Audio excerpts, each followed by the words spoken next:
Hey everyone, welcome back. हाजिर हूँ आपके लिए लेकर एक और साउथ कोरियन मूवी की एक्सप्लेनेशन जिसका नाम है पाइपर। ये फिल्म साल 2015 में रिलीज़ हुई थी एंड एक south Korean period horror thriller movie है। इसका IMDb रेटिंग है 6.3 आउट ऑफ 10। दोस्तों, आप में से कई लोगों ने बचपन में पाइड पाइपर की कहानी ज़रूर सुनी होगी, जो एक गाँव में आता है और अपनी पाइप की धुन से उस गाँव के सारे चूहों को भगा देता है। ये फिल्म उसी पे बेस्ड है, बट आपने जो भी कुछ सुना या पढ़ा होगा उससे आप इस फिल्म में डिटेल्स में देख पाओगे। मूवी की एक्सप्लेनेशन शुरू करने से पहले मैं आपको बता दूं, ये फिल्म की एक्सप्लेनेशन मैं अपने सब्सक्राइबर राजोशी दे के सजेशन पे बना रहा हूँ and I am very thankful for suggesting me this movie. Now having said that, let's begin. ये कहानी है साल 1950 की, आफ्टर द कोरियन वॉर। हम देख पाते हैं एक पिता और बेटे को जो झाड़ी की ओर से जा रहे होते हैं। पिता का नाम होता है वू रयोंग और बेटे का नाम था यंग राम। देख पाते हैं कि वू रयोंग लंगड़ा कर चलता था क्योंकि उसके पैर में कोई दिक्कत थी। फिर दिखाते हैं रात हो जाती है और तेज बारिश हो रही थी। दोनों बाप बेटे एक छोटे से वीरान घर में पनाह लेते हैं। उन दोनों की बातों से हम समझ पाते हैं कि यंग नाम को ट्यूबरक्यूलोसिस यानी रेस्पिरेटरी डिजीज़ हुआ है और वो दोनों सियोल नामक जगह की ओर जा रहे हैं इलाज के लिए।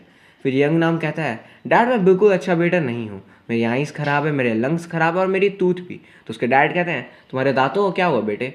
तो वो कहता है, मेरे दांत हिल रहे हैं। तो डैड कहते हैं, मैं कल निकलवा दूंगा। फिर वू रियोंग एक पाइप बजाता है और बहुत ही सुंदर बांसुरी की धुन से वो दोनों सो जाते हैं। वो दोनों एक गांव पहुंचते हैं और वहाँ दोनों को देख सारे गांव के लोग डर कर छुप जाते हैं।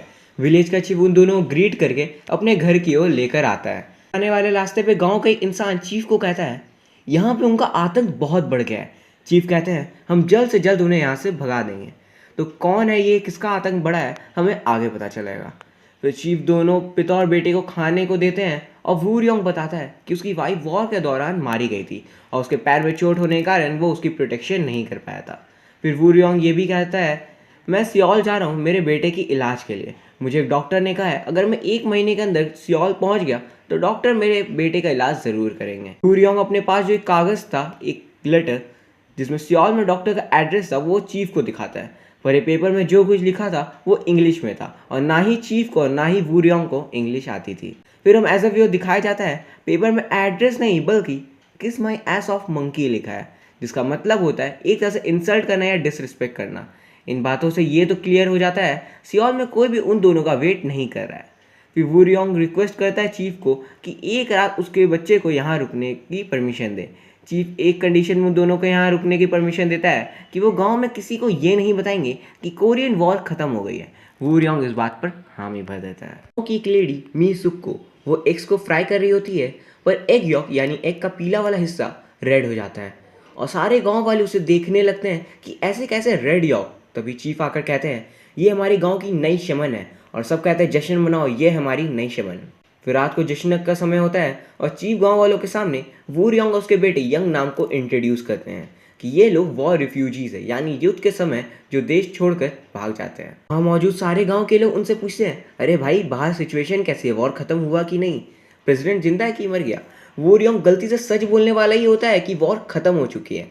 वह चीफ बात को काट कर कहते हैं कि इन दोनों को कॉमीज यानी कम्युनिस्ट ने मार दिया है और वो झूठ कहता है कि वॉर अभी तक ख़त्म नहीं हुई है।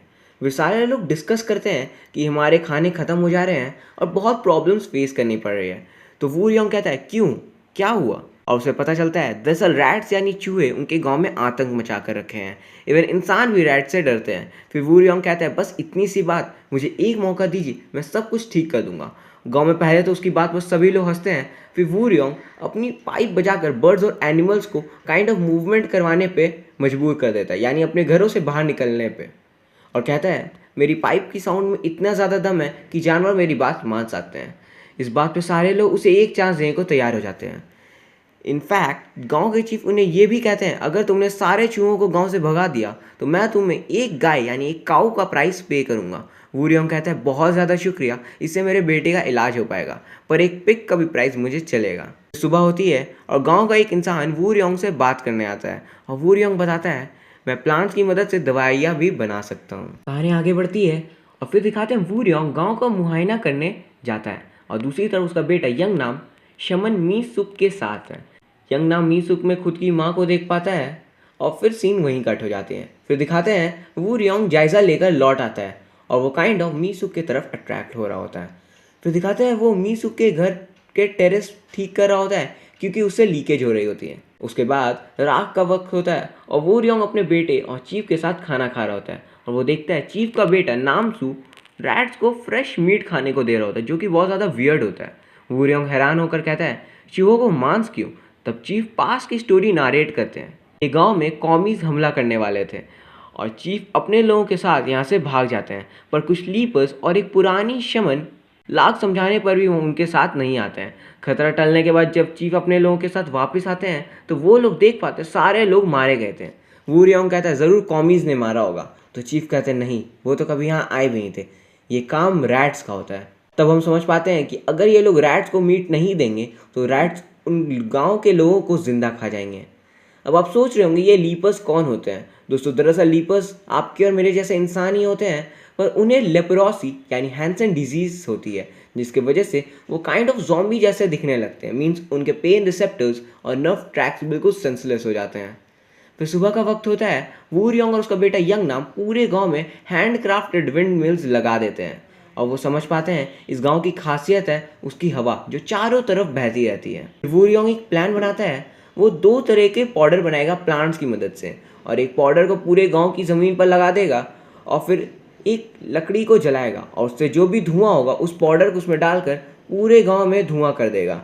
और उसके बाद कहता है सारे चूहे इस पाउडर की स्मेल से बाहर आ जाएंगे और ज़मीन वाली पाउडर को खाते हुए एक गुफा की ओर जाएंगे और वहाँ हम उन्हें एक बड़े से पत्थर से उस गुफा के अंदर बंद कर देंगे।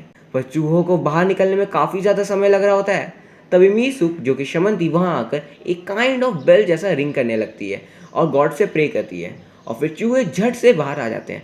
सारे रैट्स प्लान के अकॉर्डिंग पाउडर खाते हुए गुफा की ओर जा रहे होते हैं और वू रियोंग साइड से उनके साथ भाग रहा होता है जल्दी से गुफा के पत्थर से बंद करने के लिए। पर बेचारे के पैर में तो चोट था और वो तेज चूहों की रफ्तार नहीं पकड़ पाता है और वहीं गिर जाता है। तभी ऐसा लग रहा था अगर गुफा का दरवाज़ा बंद नहीं हुआ तो सारा प्लान फ्लॉप हो जाएगा। पर अचानक वह वू रियोंग का बेटा यंग नाम आकर चूहों की रफ्तार कम करने और उन्हें रोकने एक काइंड ऑफ वुडन स्लैब लेकर खड़ा हो जाता है और फिर वहाँ वू रियोंग आकर अपने बेटे की मदद करता है और फिर दोनों मिलकर सारे चूहों को गुफा के अंदर एक बड़े से पत्थर की मदद से बंद कर देते हैं। फिर दिखाते हैं वू रियोंग और उसका बेटा गांव लौट कर आते हैं और सारे लोग हर्ष और उल्लास से उनका स्वागत करते हैं और उनकी तारीफ करते हैं कि तुमने बहुत ही बेहतरीन तरीके से सब कुछ ठीक कर दिया। और फिर शाम को वो लोग कहते हैं जश्न मनाया जाएगा। शाम को जश्न मनाने का समय होता है और सब लोग खाते हैं पीते और इन्जॉय करते हैं। फिर सबके जाने के बाद मीसुक और वू रियोंग बातें करते हैं और दोनों एक दूसरे की तरफ काफ़ी ज़्यादा अट्रैक्ट हो रहे थे और हमें पता चलता है दोनों मीसुक और वू रियोंग ने अपने स्पाउस यानी जीवन साथी को वॉर में खो दिया था। मीसुक अचानक चीफ को देखते उनकी तरफ आते हुए और वू रियोंग को गुड बाय कहकर वहाँ से चली जाती है। तो जाने से पहले वू रियोंग उसे हेयर पिन देता है एक गिफ्ट के तौर पर। दूसरी तरफ दिखाता है मीसुक और वू रियोंग एक दूसरे की तरफ काफ़ी ज़्यादा करीब आ चुके होते हैं और ये सब चीफ देख लेता है। रात को वो मीसुक के पास जाकर कहता है गलती से भी उस पाइपर के साथ गांव छोड़कर जाने का मत सोचना, और अगर ऐसा किया तो तुम्हें बहुत ज़्यादा बुरा दंड मिलेगा, और उसे बहुत ज़्यादा मारते हैं। फिर एक फ्लैशबैक सीन दिखाई जाती है।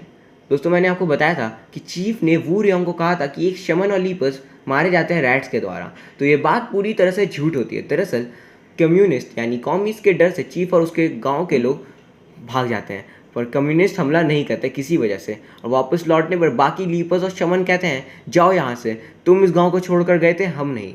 चीफ बहुत ज़्यादा रिक्वेस्ट करने पर वो लोग उन्हें अंदर आने देते हैं, पर अब चीफ का असली रूप सामने आता है। वो सारे लीपर्स इंक्लूडिंग द शमन को एक गुफा में बंद कर देते हैं फोर्सफुली और वहाँ चूहे लीपर्स को खा जाते हैं। पर शमन किसी तरह बचकर बाहर आ जाती है और उस पूरे गाँव को एक श्राप देती है कि तुम सब एक ऐसी रात मरोगे जब ना चांद होगा रात को और ना ही सूरज होगा सुबह को। तुम सारे मारे जाओगे और तुम्हारे बच्चे तुम्हें मरते देखेंगे और तुम्हारे बच्चे को गुफा में बंद कर दिया जाएगा और वो लोग वहीं पे दम तोड़ के मारे जाएंगे। चीफ और बाकी लोग इसे सीरियसली न लेते उस शमन को जिंदा चला देते हैं। एक बात और मैं बताना चाहूँगा, चीफ मीसुक को शमन इसलिए बनाते हुए देखना चाहता था क्योंकि शमन के मरने के बाद चूहों का आतंक शुरू हुआ था और नई शमन के आने बाद चूहे को शायद चले जाएंगे। अब कहानी प्रेजेंट में आ जाती है और 2 स्टोरी साइड बाय साइड दिखाई जाती है। पहले में चीफ सारे गांव के लोगों से मिलने जाते हैं और पाइपर यानी वू रियोंग के अगेंस्ट कर रहे होते हैं उन्हें और कहते हैं इसने चूहों को नहीं भगाया बल्कि हमारी शमन ने भगाया, और उन सब का चीफ ब्रेन वॉश कर देता है वू रियोंग के अगेंस्ट। दूसरी तरफ वू रियोंग मी सुक के साथ होता है और मी सुक को अपने साथ सियोल चलने को कहता है। साथ वो रहेंगे और उसके बेटे को माँ का प्यार भी मिल जाएगा और मी सुक डरते डरते हाँ कह देती है। फिर वू रियोंग कहता है मैं अपने जीते हुए पैसे लेकर आता हूँ। मीसुक कहती है मत जाओ, हम सियोल में मेहनत करके वापस पैसे कमा लेंगे। पर मीसुक के मना करने के बावजूद वू रियोंग चीफ से पैसे मांगने पहुंचता है, पर चीफ सारे गांव वालों के सामने उसे बेइज्जत करते हैं और कहते हैं तुमने चूहे नहीं भगाए, हमारी शमन ने सब कुछ किया है। और कहते हैं तुम ज़रूर एक स्पाई हो यानी जासूस हो। उसने जो लेटर डॉक्टर वाला चीफ को दिखाया था उसे chief as a proof use कर दिखाते हैं, देखो देखो ये जासूस का खुफिया संदेश है। और सबके सामने चीफ का बेटा वू रियोंग की उंगलियां काट देता है। वो लोग वू रियोंग के बेटे को चोर चोर कहते हैं और बहुत मारते पीटते हैं। दोनों पिता और बेटे को ये सब सहते हुए मीसुक दूर से देख रहे होते हैं और फिर चीफ वू रियोंग की पाइप उसे छीन लेते हैं और दोनों को गांव के बाहर फिकवा देते हैं। दूसरी तरफ अचानक से मीसुक के पेट में एक नाइफ स्टैब्ड होती है और वो पुरानी वाली शमन की बातें रिपीट करते हुए कहती है इस गांव के सारे बच्चे मारे जाएंगे, और वो खुद मर जाती है।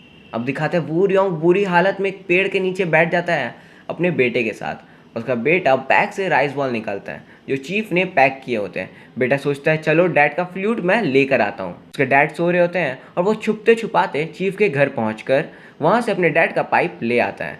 पर बीच रास्ते में उसे भूख लग जाती है और उसके पास जो एक राइस बॉल था उसे वो खा लेता है और खाते ही उसके मुंह से खून की उल्टियाँ होने लगती है और दर्द से चीखते हुए मारा जाता है।